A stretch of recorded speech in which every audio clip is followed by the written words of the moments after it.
Welcome to the Pandemic Baseball Book Club. Today, we are interviewing Peter Golenbock. Peter has written more than 60 books, including 10 New York Times bestsellers.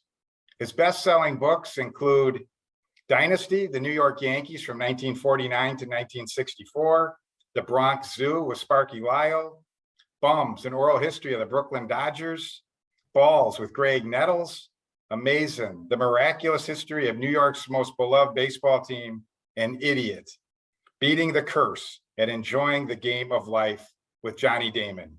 He resides in St. Petersburg, Florida. Perhaps Peter's latest book is Valentine's Way, written with longtime manager and player Bobby Valentine. I really enjoyed, Peter, all the stories and lessons in this book. This is really a fun read.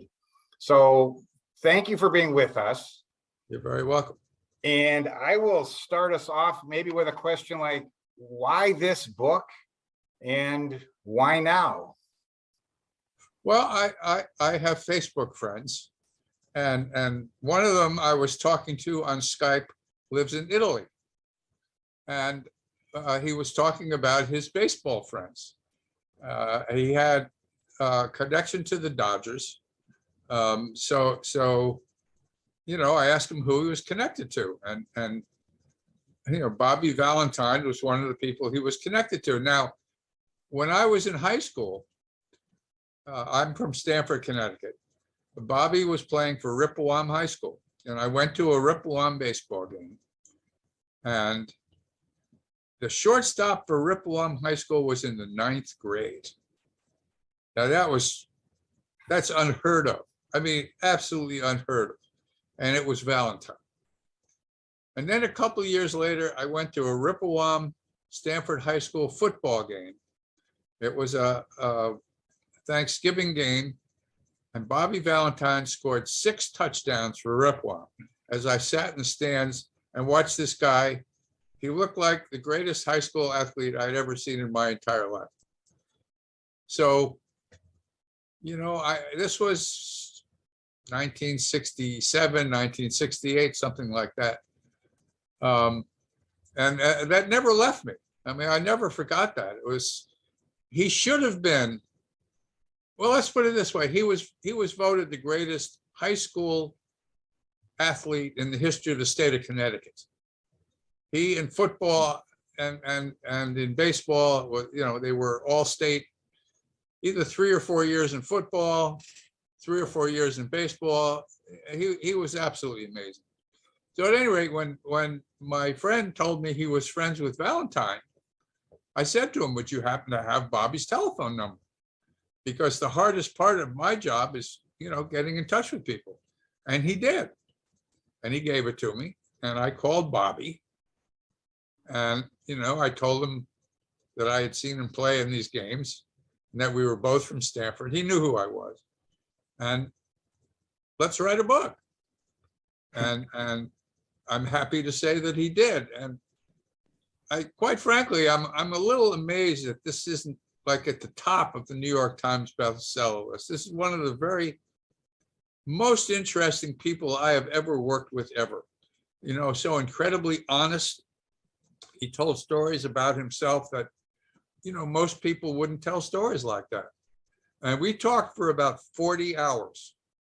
And I was just, you know, enthralled by most of what he had to say.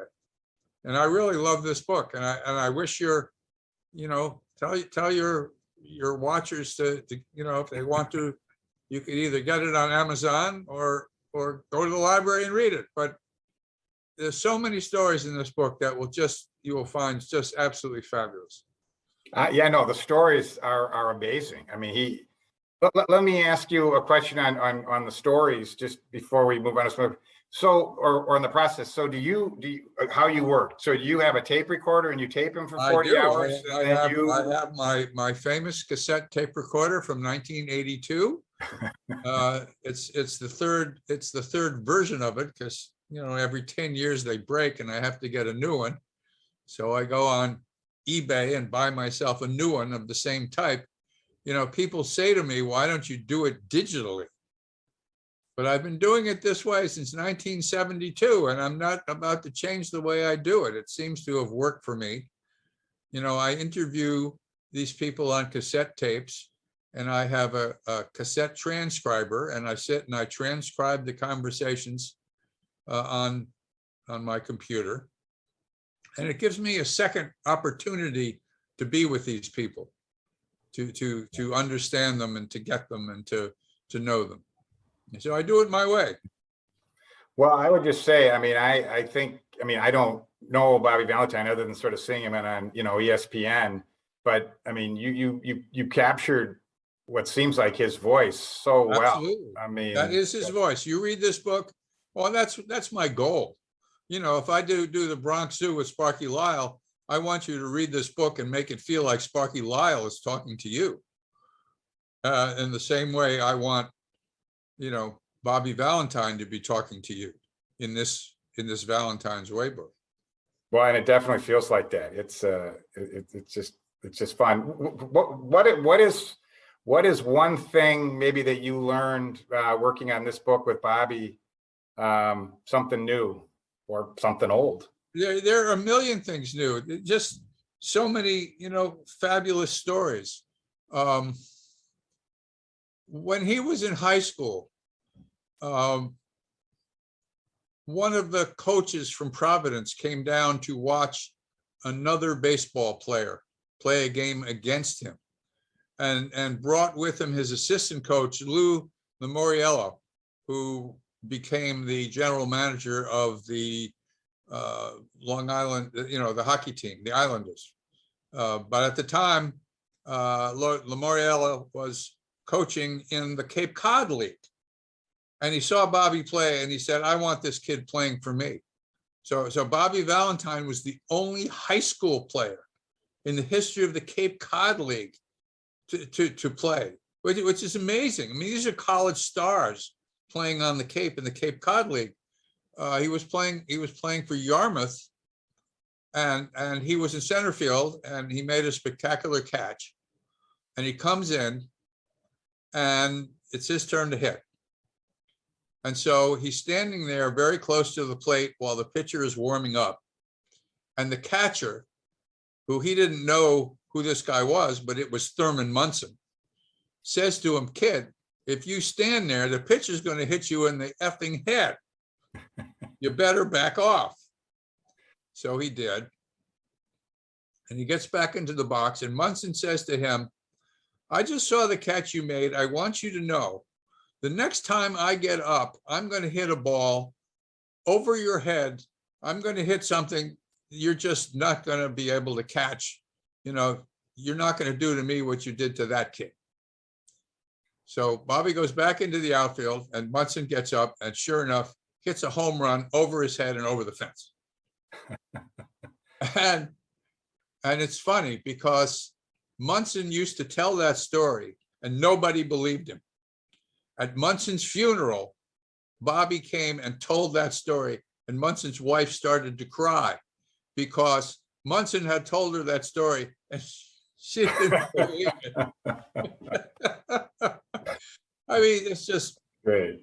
One little thing, I loved, Bobby was courted by all sorts of football coaches. And my favorite, he goes to see Ira Parseghian at Notre Dame. And he notes that Parseghian doesn't greet him when the plane lands, that somebody else brings him into the college. So on Sunday, Parseghian finally comes to see him. And he says to Bobby, you might have been wondering why I didn't come see you. And Bobby sort of said, yeah. And Parseghian said, because you're looking to drive a Cadillac and we are the Cadillacs, that sort of thing. So the two of them walk outside the student union, and Bobby sees two lines of giant football players. There are 7 guys on the left and 7 guys on the right. So Parseghian tells him, okay, turn left and stand under the guy in the middle. He says, this is your offensive line. These are the guys, when you come play for me. Bobby said, these guys were gigantic. He says, these are the guys you're going to be played with.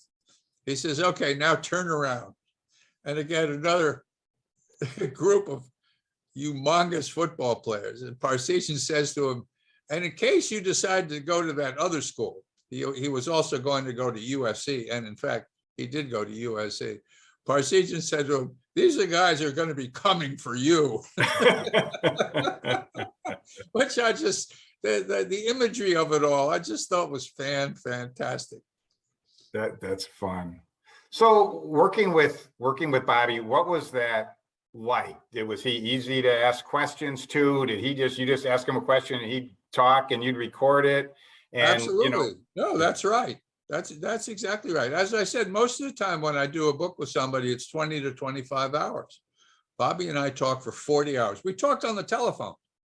I didn't meet Bobby until the book came out, and he lives in Stanford. I flew up to Stanford and we did a show in the evening at the Ferguson Library in Stanford, where basically I asked him questions, knowing that the answers were going to be fabulous, and he gave his answers.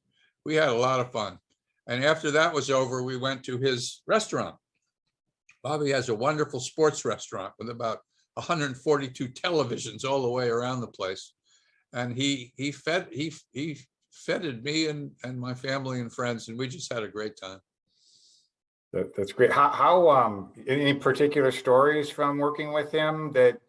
Well, there's a whole book of stories. No, I mean, you have between you and him, like stories like your conversations with him where he didn't want to answer certain things or he wanted to talk about stuff. No, he was totally honest. He was absolutely totally honest. That's what I loved about Sparky Lyle. That's what I loved about Billy Martin when I did my book with Billy, and Nettles too, and Valentine was the same way. Valentine would tell stories.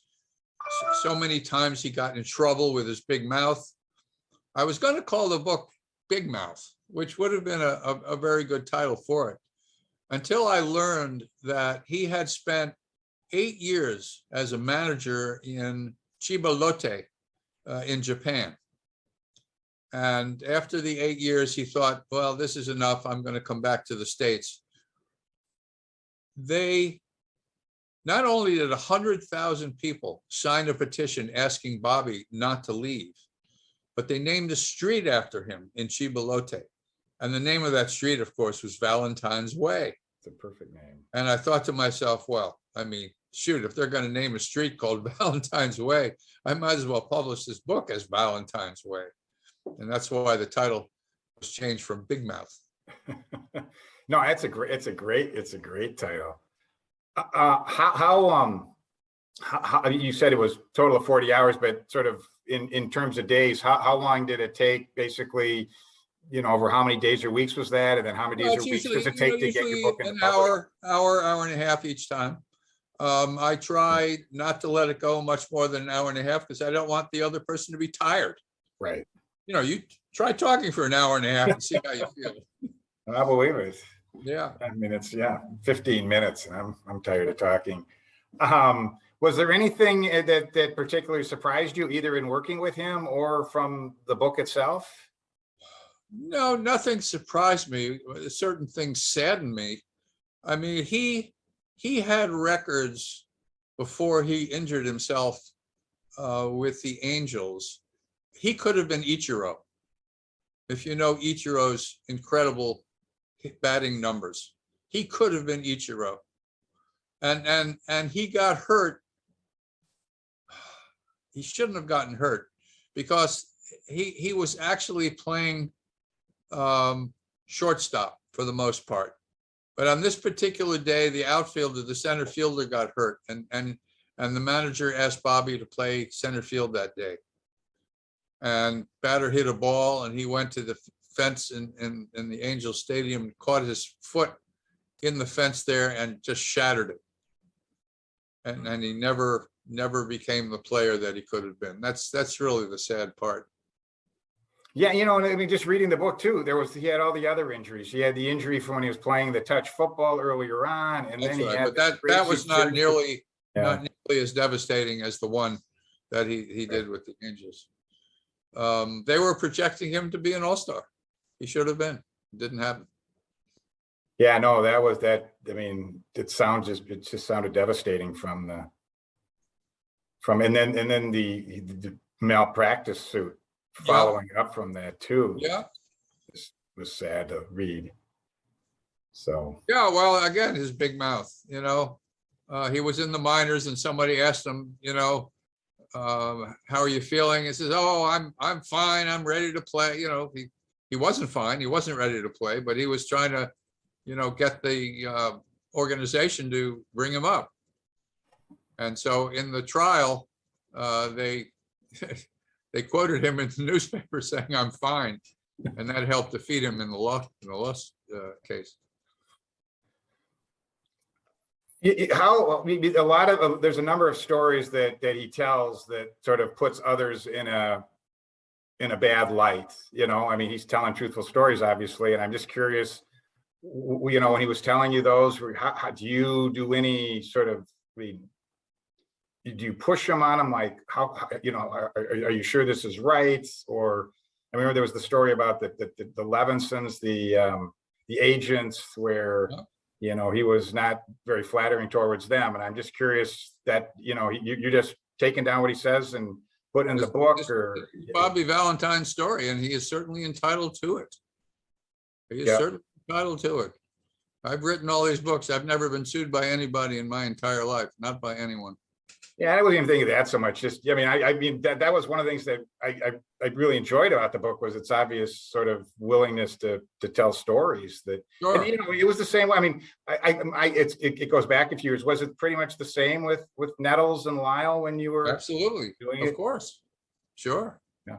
Sure. I mean, sometimes you go back and check facts, or they say to you something like, on February 2nd or January 4th, something happened. So you go back to look in the papers to see, did it actually happen on January 4th or January 5th? You want your facts to be right. But their feelings are their feelings, and they're entitled to them. Yeah, no, absolutely. And that's what makes these books so special to read. I agree. It's what makes these books so special to write. Yeah, it must be fun working with these guys too. So much fun. You have no idea how much fun it is, especially somebody like Bobby tells you a story that's just amazing. Amazing story. He's in the minor leagues playing for Ogden, Utah, for Tommy Lasorda. And these young players absolutely love Tommy Lasorda, just love him.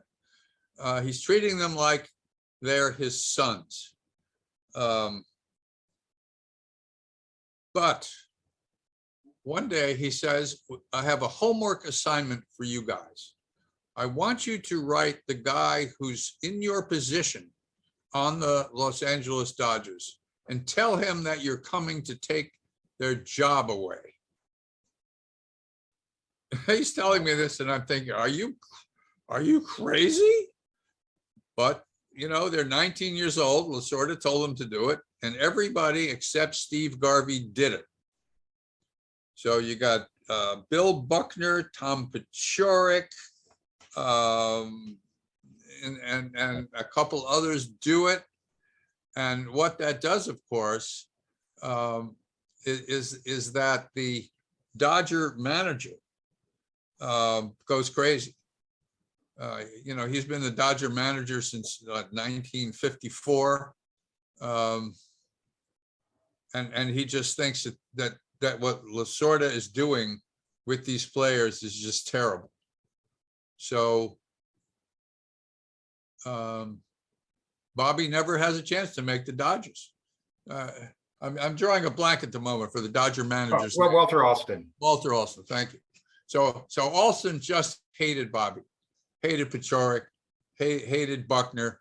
I mean, all these guys who wrote these letters, this was not anything that Alston could stomach. And so every one of those guys got traded away, which was kind of a shame. because they were great ball players. The one who didn't, of course, was Garvey. Garvey got to stay, made him the first baseman. He was the first baseman for 10 years with Russell and Say and Lopes. But as he was telling me the story, I was just, I'm just shocked. Well, it's interesting too, because Valentine, I mean, he loved Lasorda. Love Lasorda. And you'd think that that incident would, well. Right, absolutely loves Lasorda. And it's funny because, I mean, he had difficulty with Dick Williams when he was with the Oakland A's as a player. He had, Williams somehow didn't want him and sent him down to Charleston. And while he was at Charleston, some reporter came to him and basically he told the reporter in Charleston that Jerry Adair, the coach, was a guy who had just caused him, you know, terrible, terrible problems, and how mad he was about Adair. So eventually he comes back to Oakland and he's in a bar and he's walking along and a leg sticks out to stop him. And it's Adair. And Adair says, "You son of a bitch, you have caused me more trouble than you could ever imagine." And the two of them get in a fight. You know, he picks a fight with Bobby. And it's like, you know, a bar fight in the Old West. So Bobby's figured, oh, crying out loud, they're going to throw me out of baseball. Nolan Ryan, who was there, said to him, "Don't worry. You know, we're not going to tell anybody. It'll be okay." But it was with the Angels. It wasn't with Oakland. Anyhow, it wasn't okay. So the next day, Dick Williams calls Bobby in and basically says to him, "We're trading you to San Diego. You're out of here." You know, again, because of Bobby's big mouth saying things about Adair in the newspaper in Charleston, but that article somehow got all the way back to the Angels and got him in trouble. But always entertaining. It's just like 400 pages of pure entertainment. Like I said, I just don't understand why this book isn't a big seller. No, I'm with you. I mean, those stories are, I mean, they're just wonderful. I mean, all of the people he knew, I mean, he knew everybody, and he's got something to say about all of them. And it's usually pretty insightful, or the story gives you an insight into the people that he knew. Without a doubt. And you know, how he gets hired as the various and sundry managerial jobs that he had in Texas with Tom Grieve. He and Grieve were the closest buddies when they were sitting on the bench together with the Mets. Grieve got the job as general manager. He brought Bobby over. And you get to see all the various and sundry very clever, smart things that Bobby does to improve the Texas Rangers baseball team. You know, why they trade certain players and why they keep other players, how certain trades happen. I mean, it's such inside baseball. I was just, you know, as a baseball fanatic, I was just enamored of all of these stories as he was telling them to me. Well, the story of the Mets, where when Steve Phillips was suspended and they just sent they took Frank Cashin, who hadn't been a GM for, you know, 4 or 5 years, and just sort of said, "Okay, you're in charge at the winter meetings." I love that. I mean, it's just... Oh yeah. And he ended up getting himself in trouble with Phillips because Phillips had heard that he had said, you know, something really negative about Phillips, something that he hadn't really said. But when you get in touch with the general manager, things start happening. Like they get rid of your pitching coach. You know, they fire all your coaches. One year they said to him, "If you don't win the World Series, you're gone." You know, that sort of thing. And of course, that year they won the World Series. So much of it was so interesting. So just because a lot of people looking at these interviews on this on the Pandemic Baseball Book Club are just sort of interested in your writing and the philosophy of writing and how you write. Did your writing for this differ from your other books, or was this fairly much the same process of, you know, taping your player that you're working with and then writing it from there? Was the process any different here than on previous books? The process when you're doing a book with, you know, a named player, it's the same. You have to research, to ask the right questions, to get the right answers. And then you make sure that it's literate. Yeah. And then you, as you're saying, for fact checking, if someone says they hit a home run on July 4th, you make sure it Yeah. was July 4th and not Memorial Day. That's right. Yeah, exactly right. Now, I wrote a novel called Seven. That's an entirely different process. You know, a lot of that was the Mickey Mantle novel, but the novel, the book, the autobiography Mickey Mantle would have written had he lived to do it. Fascinating. I've got a book out right now called Whispers of the Gods. It's interviews with 16 of the mostly well-known ball players who I've interviewed over the years. Ted Williams, Stan Musial, Roger Maris, Roy Campanella, Ron Santo. It just goes on and on and on like that. That's out right now, called Whispers of the Gods. People seem to love that. Well, I mean, being able to go back, I mean, you know, for these people that aren't with us anymore, for you to have captured their voice, I mean, Exactly. what a treat. It is a treat. It truly is. Yeah, we'll never be able to go back again. Is there anything else that you want to share on this the process or the book? Well, I mean, everybody always asks me the same question: is, tell me about the day that Bobby put a disguise on, and went back out there. And that's a terrific story. I mean, the umpire calls catcher's interference. Some weird thing, and Bobby just went nuts. And he said to the umpire, "Can I be thrown out for what I'm thinking?" And the umpire says no. So Bobby says, "I'm thinking that you're blankety blankety blank," and he threw him out, which is absolutely hilarious. So he goes into the clubhouse, and Oral Hershiser is there. Oral must be something of a character himself. So it's Oral who says, "Here's a pair of sunglasses. Put on these sunglasses," and he hands him a hat. It wasn't a Mets hat; it was some other hat. And Bobby then goes over and gets the eye black stuff that you put on for the sun's glare, and makes himself a mustache, and goes back out. He goes back out into the dugout, pretending he's somebody else. The problem was he never would have been seen, but the cameras from the third base side clearly showed him wearing his mustache and his sunglasses and his phony hat. And one of the writers from the New York Times, who hated Bobby's guts, made a big deal out of it the next day. But that's the question most people ask me. Yeah. The day that Bobby Valentine put on a disguise. There's actually a bobblehead. I've got a fairly large bobblehead collection, and I'm still looking for that one.